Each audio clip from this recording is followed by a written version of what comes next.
বাংলাদেশের ডাক্তার জাকির নাইক আসতে দেওয়া হচ্ছে না নাকি আসতেছে না? এই দুই প্রশ্নের জবাব হলো বাংলাদেশের ডাক্তার জাকির নাইককে আনা হচ্ছে না। বাংলাদেশের মানুষের জন্য দুর্ভাগ্য যে এমন একটি মানুষ বাংলাদেশে পা ফেলবে, কিন্তু তাকে আসতে দেওয়া হচ্ছে না। কেন আসতে দেওয়া হচ্ছে না? সরকার নিউজ দিচ্ছে তাকে নিরাপত্তা দিতে পারবে না।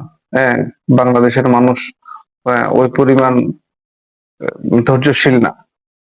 আমার প্রশ্ন হলো যে বাংলাদেশের মানুষ ফ্যাসিস্ট সরকারকে, এই দুর্নীতি সরকারকে ইন্ডিয়া যেতে বাধ্য করছে, এই সরকারকে পতন করতে বাধ্য করছে, সেই দেশের মানুষ এই ডাক্তার জাকির নাইককে নিরাপত্তা দিতে পারবে না?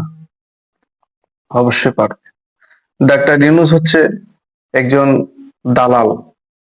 ডাক্তার ইউনূস দালালি করে এই ডাক্তার জাকির নাইককে আসতে দেওয়া হচ্ছে না। ডাক্তার ইউনূস ক্ষমতা বসার সাথে সাথে আমেরিকার কুকুর চলে আসছে বাংলাদেশে, কিন্তু ডাক্তার জাকির নাইক একজন ধর্মীয় আলেম, যেখানে বাংলাদেশের 90% মুসলমান, যারা মুসলিম দাবি করে, মুসলিমদের একজনের প্রতি একজনের ভালোবাসা, সেই দেশে একজন মুসলিমকে আসতে দেওয়া হচ্ছে না, স্কলারকে আসতে দেওয়া হচ্ছে না।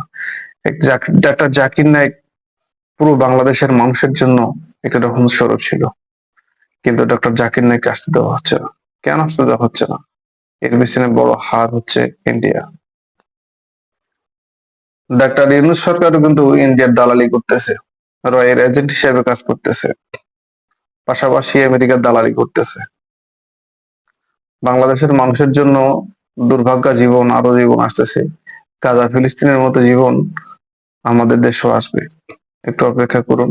কারণ হচ্ছে এই দেশে ওই যে আমেরিকার, হ্যাঁ, দূতাবাস, আমেরিকার সবকিছু এখানে চালু হয়ে গেছে।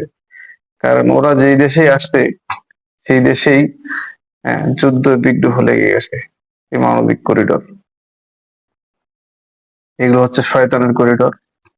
বাংলাদেশের মানুষ সবচেয়ে নির্বোধ।